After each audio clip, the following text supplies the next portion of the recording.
Students, today we are going to start with the new chapter.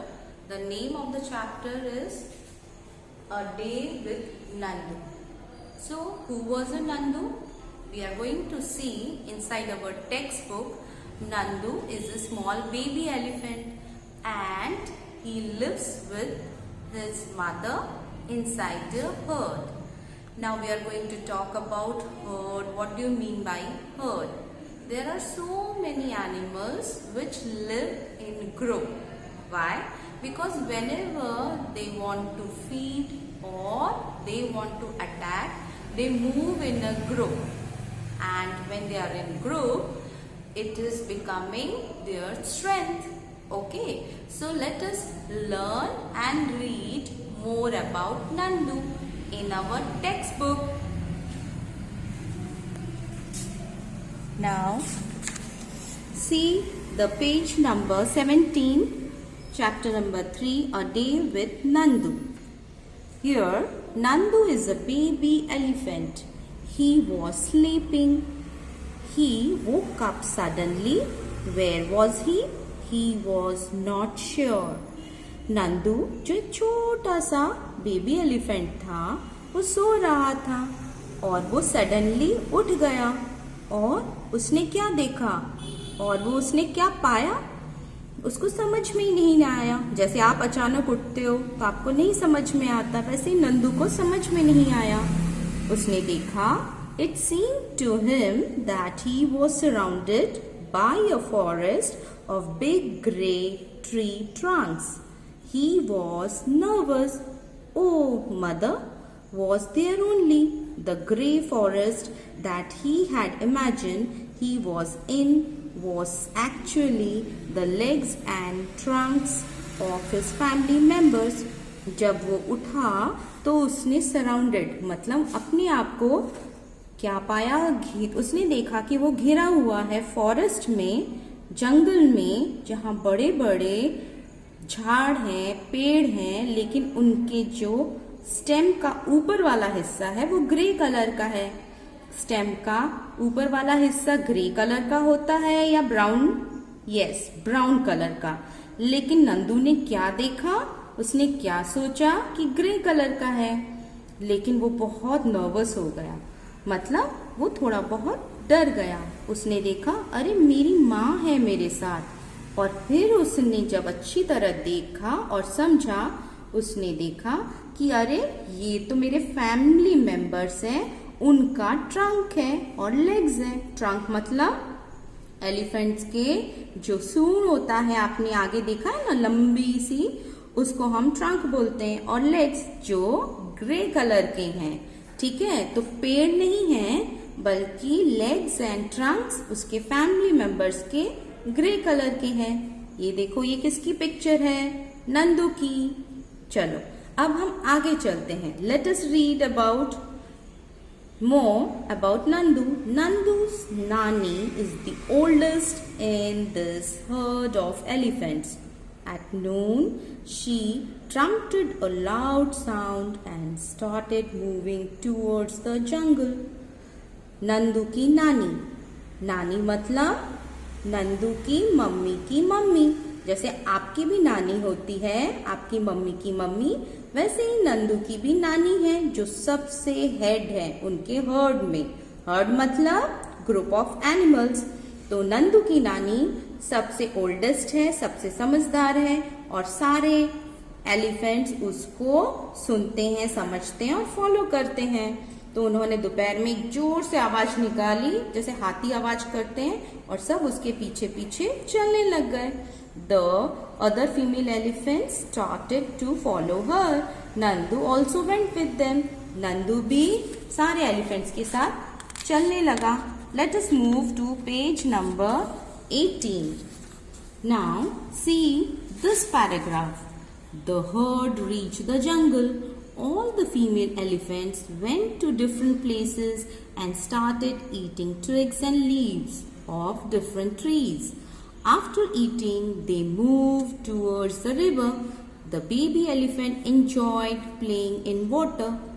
Nandu's mother lay down in the water and mud. क्या हुआ? सब। जब सारे elephants और छोटे छोटे बच्चे जंगल के रास्ते से जा रहे थे तो वो क्या खा रहे थे? बिल्कुल सही, लीव्स और ट्विग्स। ट्विग्स मतलब छोटे छोटे ब्रांचेस जिसमें पत्ते, फूल, अलग अलग तरह के फल भी होते हैं। और वो खाते गए, उनका पेट भी भर गया। अब खाने के बाद पानी की जरूरत होती है तो वो कहाँ गए? रिवर में गए। वहां पर बेबी एलिफेंट सब पानी के अंदर गए, लेकिन अपनी माँ के पीछे पीछे। नंदू भी, नंदू की माँ जो थी वो भी पानी के अंदर चली गई और मड मतलब वहां पर जो मिट्टी है उसके अंदर गोते खाने लग गई। ये देखो, can you see? So this is the herd of the elephant, group of elephant. They are moving towards that. Now let us learn more about elephant. यहाँ पर कुछ खास चीजें दी गई हैं। Do you know that an adult elephant can eat more than 100 kilograms of leaves and twigs in one day? एक दिन में एक बड़ा एलिफेंट कितना खाना खा लेता है? बिल्कुल सही, 100 किलोग्राम्स ऑफ लीव्स और ट्विग्स, छोटे छोटे नरम वाले ब्रांचेस खा लेता है। Elephants do not rest very much, वो ज्यादा रेस्ट नहीं करते, मे बी 3 to 4 आवर्स इतना ही रेस्ट करते हैं। और elephants love to play with mud and water, उनको मिट्टी और पानी, कादा, जिसे हम कादा कहते हैं, उन्हें बहुत अच्छा लगता है, उससे खेलते हैं। क्यों खेलते हैं? वो मड को अपने शरीर में लगा लेते हैं जिससे उनको कूलिंग इफेक्ट होता है, ठंडा इफेक्ट होता है। And their big ears also work like a fans, fan जैसा काम करता है। कौन? उनके लंबे लंबे बड़े बड़े ears. The elephant flap these to keep themselves cool. Flap मतलब बार बार आगे पीछे करते हैं जिससे वो जो मिट्टी लगी हुई है उनके शरीर पे सूख जाए और उनको ठंडा ठंडा इफेक्ट दे। अच्छा बच्चों, यहाँ तक आज हमने कहानी पढ़ी और इसके जो क्वेश्चंस 2 हैं वो मैडम आपको समझाती है। तो यहाँ पर ये 2 क्वेश्चन लिखा हुआ है। Nandu is only 3 months old but he weighs 200 kilograms. What is your weight? Nandu 3 महीने का है और उसका कितना है weight? 200 kilograms. What is your weight? अब आपको अपना वेट लिखना है। मैडम ने अप्रोक्सीमेटली वेट लिखा है, जैसे कि my weight is nearly 25 kg। तो आपको अपना वेट लिखना है, 25 या 20 या 30 जो भी है आप अपना वेट लिखोगे। दूसरा क्वेश्चन है, how many children like you will add up to find our Nandu's weight. मतलब आपको कितने बच्चे ऐड करने हैं कि नंदू के वेट के इक्वल हो जाए। नंदू का वेट क्या है? 200 kg, लेकिन आपको कितने ऐड करने पड़ेंगे अपने जैसे बच्चे? Approximately 8 to 9 children of my age. इतने एज के 8 to 9 बच्चे अगर इकट्ठे होंगे तो जाके नंदू के वेट के इक्विवेलेंट होंगे। अब जो ये हमने 2 पेज पढ़ा 17 and 18, इसके कुछ हार्ड वर्ड्स मैडम समझाएंगी। So let us see this hard words here.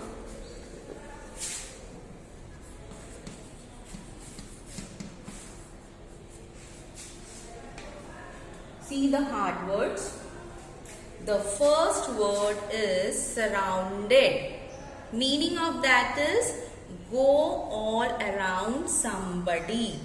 जैसे हमने यहाँ पर देखा, नंदू ने क्या देखा कि वो सराउंडेड है ग्रे बिग बिग ट्रंक्स। उसने ये इमेजिन किया था ना, ये सोचा था ना, तो उसने देखा कि मैं चारों तरफ से घिरा हुआ हूँ। तो इसका मीनिंग आपको लिख लेना है, गो ऑल अराउंड समबडी या फिर समथिंग। कोई भी समबडी भी हो सकता है और समथिंग भी हो सकता है। तो you have to write this. Now come to the next word meaning, that is trunks. Trunks की 2 मीनिंग है, आपको दोनों मीनिंग मैडम समझा रही है, आपको दोनों मीनिंग लिखना है। एक मीनिंग है the thickest central part of a tree. जो ट्री होता है, ये ट्री का जो थिक सेंट्रल पार्ट होता है, इसको भी हम ट्रंक बोलते हैं। और दूसरा मीनिंग ट्रंक का है an elephant long nose. Elephant का जो लॉन्ग नोज होता है इसको भी हम ट्रंक बोलते हैं। तो दो मीनिंग हो गए ट्रंक के, जो आपको दोनों ही लिखने हैं। ठीक है, दोनों ही आपको समझने भी है और दोनों आपको लिखने भी है। Come to the third, nervous.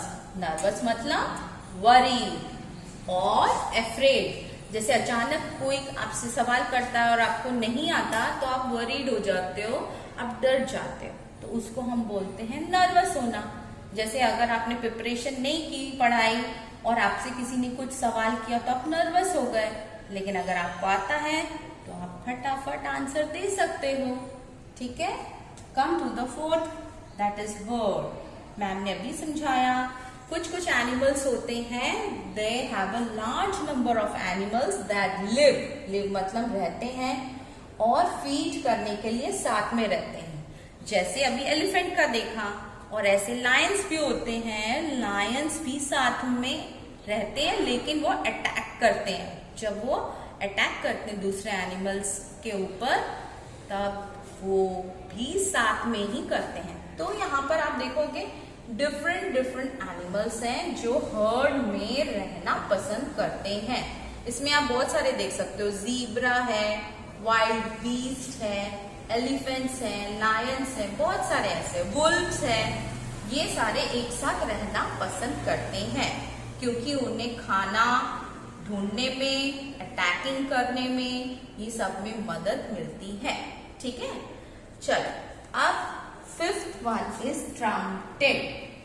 Trumpet means sound produce by elephant. जो एलिफेंट साउंड करता है उनके ट्रंक से बहुत जोर से साउंड करता है और हवा में आवाज करता है, उसको हम बोलते हैं trumpet. Come to the sixth one, imagine. Imagine मतलब टू थिंक अबाउट समथिंग, कुछ सोचना। आप कुछ भी सोचते हो उसको हम बोलेंगे imagine. Seventh one, twigs. Twigs क्या है? A small thin branch on a tree. जो छोटी छोटी नन्ही ब्रांचेस होते हैं, डाल होते हैं पेड़ में से निकले हुए, उनको हम बोलते हैं ट्विग्स। और ट्विग्स कौन खाना पसंद करता है? एलिफेंट खाना पसंद करता है। अच्छा, ये जितने भी हार्ड वर्ड्स हैं बच्चों, 7 हार्ड वर्ड्स हैं, ये आपको कितनी बार लिखना है?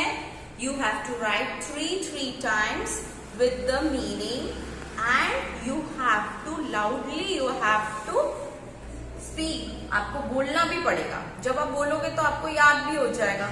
So you have to write 3 times and write down the meaning only once. Meaning आपको एक ही बार लिखना है, लेकिन hard words you have to write 3 times. Okay, let us meet in our next lecture.